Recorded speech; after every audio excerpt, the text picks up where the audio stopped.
ouverte. Super. Merci. Merci. Allez. Ah bah là oui, ça c'est sûr. Bonjour. Ça pourrait être du plan.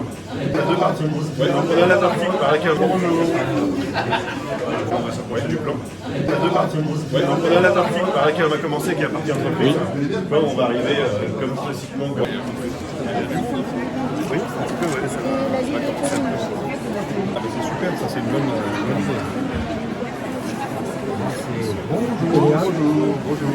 Alors, vous êtes la directrice de l'Office de tourisme de Marne et Gondoire. C'est la première fois que vous avez un stand à ce forum de l'emploi à Bussy-Saint-Georges.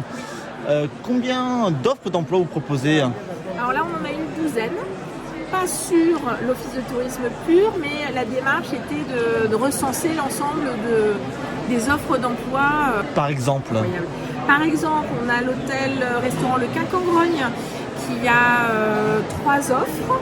On a le restaurant Fort Mardi, on a le restaurant Gogoria. Voilà, beaucoup de restaurants qui cherchent du personnel. C'est compliqué l'emploi. C'est principalement la restauration? Est-ce qu'il y a des postes dans l'animation Alors moi, là, ce que j'ai recensé, c'est principalement restauration.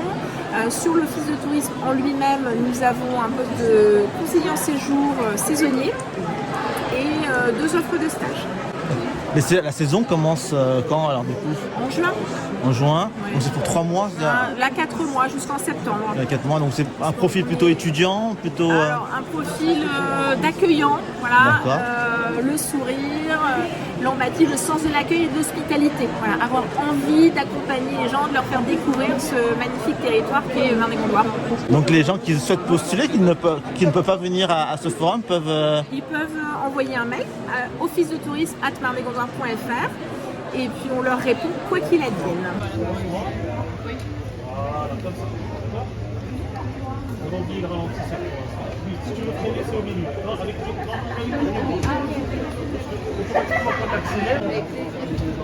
Asseyez-vous, prenez place. Je vois du bois. Il a choisi les Je métiers. travaille du bois. Ah oui. Alors moi je l'avais déjà visité il y a quelques temps et je m'étais dit que pour pouvoir avoir un peu plus de succès et surtout offrir une expérience client entre guillemets pour les demandeurs d'emploi différente, eh ben, il fallait ouvrir un peu sur les nouveautés. Les nouveautés, c'est qu'on a réuni des entreprises différentes autour de thématiques, la thématique de formation ou la thématique de création d'entreprise par exemple. D'accord, donc par exemple, là on est dans une salle qui est aménagée pour quoi en fait? Voilà, on est dans une salle qui est aménagée principalement pour le renseignement, pour faire en sorte que les gens puissent, quand ils viennent nous voir, enfin quand ils viennent visiter le salon, ils ont une question en tête et l'idée c'est qu'ils ne fassent pas 10 stands pour avoir la réponse, mais qu'ils aillent sur un stand unique sur lequel il y a 10 entreprises qui sont là ou 10 partenaires qui sont là qui vont pouvoir les renseigner et faire en sorte que ce soit justement beaucoup plus pertinent dans la réponse, parce que la réponse peut même être complétée par l'un et par l'autre. Donc là il y a par exemple une place des formations, il y a une Ouais. place spéciale création d'entreprise.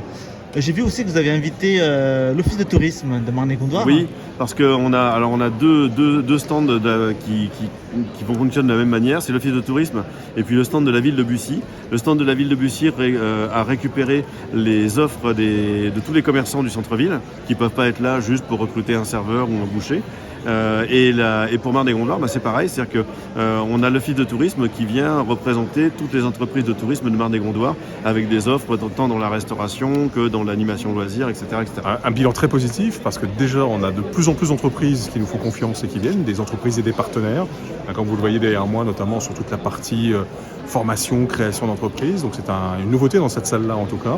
Et puis surtout le public est présent dans la salle avec l'ensemble des offres. Nous avons énormément de personnes qui sont passées sur cette première matinée. Donc, on va avoir la rucherie, qui est une zone d'activité exclusivement liée à l'activité économique. Donc à peu près 700 000 m². On compte entre 3 et 5 000 emplois qui vont arriver sur site. Et donc voilà, donc pour nous aussi, il faut des structures pour accueillir, offrir des services, je dirais, dignes d'une commune de bientôt 50 000 habitants. Donc en fait, c'est ça qui est important pour nous. À quel horizon la rucherie? Dans les 10 ans qui viennent. C'est-à-dire qu'on va là être dans le processus de création administrative de la ZAC. Et à partir de fin 2023, début 2024, on peut commencer à pré-commercialiser. L'échangeur autoroutier sur la A4 va arriver, ce qui va déclencher l'arrivée et la construction et l'arrivée des entreprises. On fait un petit début de 17 h.